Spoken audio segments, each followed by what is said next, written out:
Self-reported attribution is this great approach to capturing data on your website about your buyers that your software, your analytics, and most of the metrics and data that you have available natively just isn't going to tell you. So broadly speaking, it's an approach to adding a field to high intent forms that buyers use to tell you they're ready to enter the sales process to capture what it was that triggered them to come to your website in the first place. So this is achieved by adding a question, usually, how did you first hear about us? And using a free text mandatory field to capture buyers' responses to that question. Self-reported attribution is this great approach to capturing information about your buyer on your website, not because it directly tells you how your website is performing or it's a direct part of your website's objective, but because of the powerful insight it can give you into how your go-to-market strategy is working to influence, reach and drive buyers into your sales process. This podcast is brought to you by Blend, the HubSpot website agency. Your website is your most valuable marketing asset, and so it's crucial that you get it right. We're the specialist HubSpot website agency helping businesses create effective, scalable websites that drive real results. See examples of our work and the impact we've delivered for businesses just like yours at blendb2b.com. So it's the process of adding a field to your high intent forms, the forms that buyers use to tell you they're ready to enter the sales process, asking them, how did they first hear about you?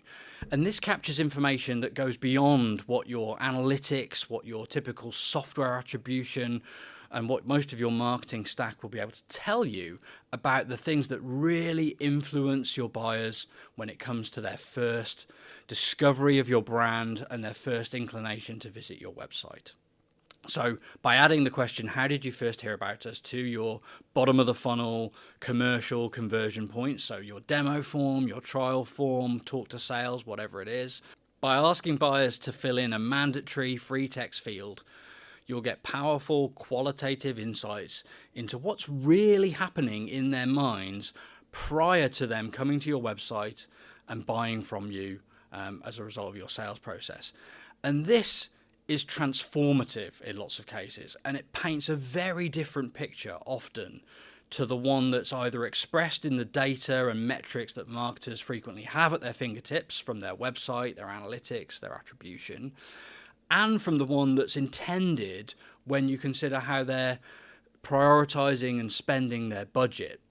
And so gathering this information is a really powerful way to reframe the way you think about the role of your website in demand generation for your company, but your whole demand generation go-to-market strategy in terms of what's truly driving people to buy from you when they do, and what areas of your budget and of your spend are potentially wasted because they're not having the effect of getting buyers into your pipeline. So unlike software attribution, which will tell you how your visitor or buyer got to your website the first time you were able to track how they got to your website, so typically revealing channels like search, direct, social as a means of arriving, self-reported attribution does something quite different.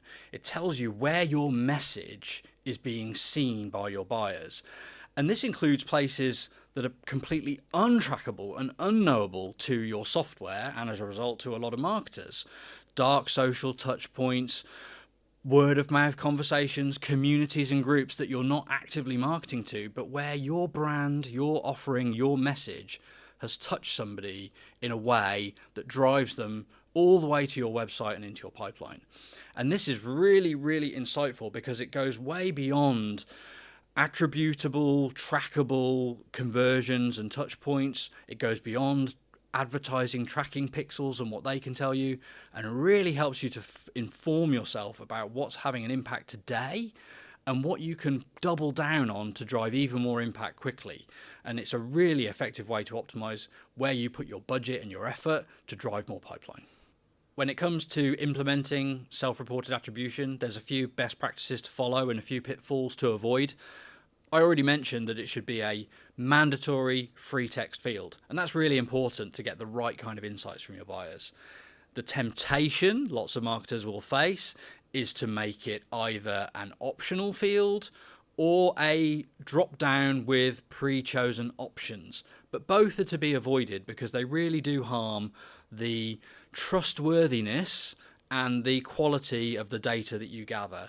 A drop down is going to create bias within the responses. It's going to increase the amount of inaccuracy that you get because it's too easy for people to pick something, anything that isn't the reality. So if you've got a drop down with Google, paid search, social, events, etc., you're going to find buyers are going to take that as an easy way out. And unfortunately, we don't want them to do that. We want them to give us genuine insight. Good news is, when you make the open text field mandatory, serious buyers are very willing to give you quite in-depth insight into why they're talking to you.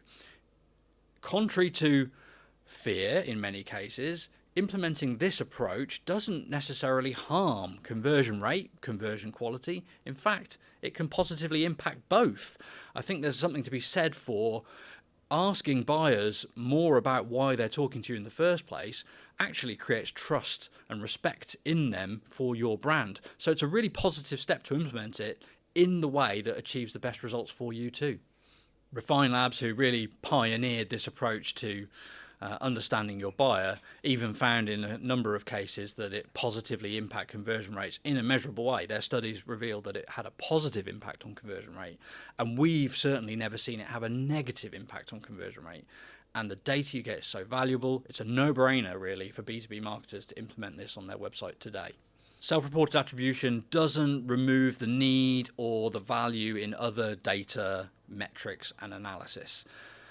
Like all marketing data, self-reported attribution is not 100% accurate and reliable. So you've always got to use your understanding of your audience, your marketing intuition, and your other data to cross-reference and inform how you use the insights you get from it. In particular, your software reported attribution in terms of channels that buyers are using to navigate to your site as a result of the things that drove them to do so in the first place is really useful context, because after all, you want to optimize your go-to-market in a complete way that facilitates the arrival of buyers and the transition into pipeline. So you want a full picture, you want to use all the data that's available to you, but you really want to supplement it with the insights that self-reported attribution gives you that you can't get from your software.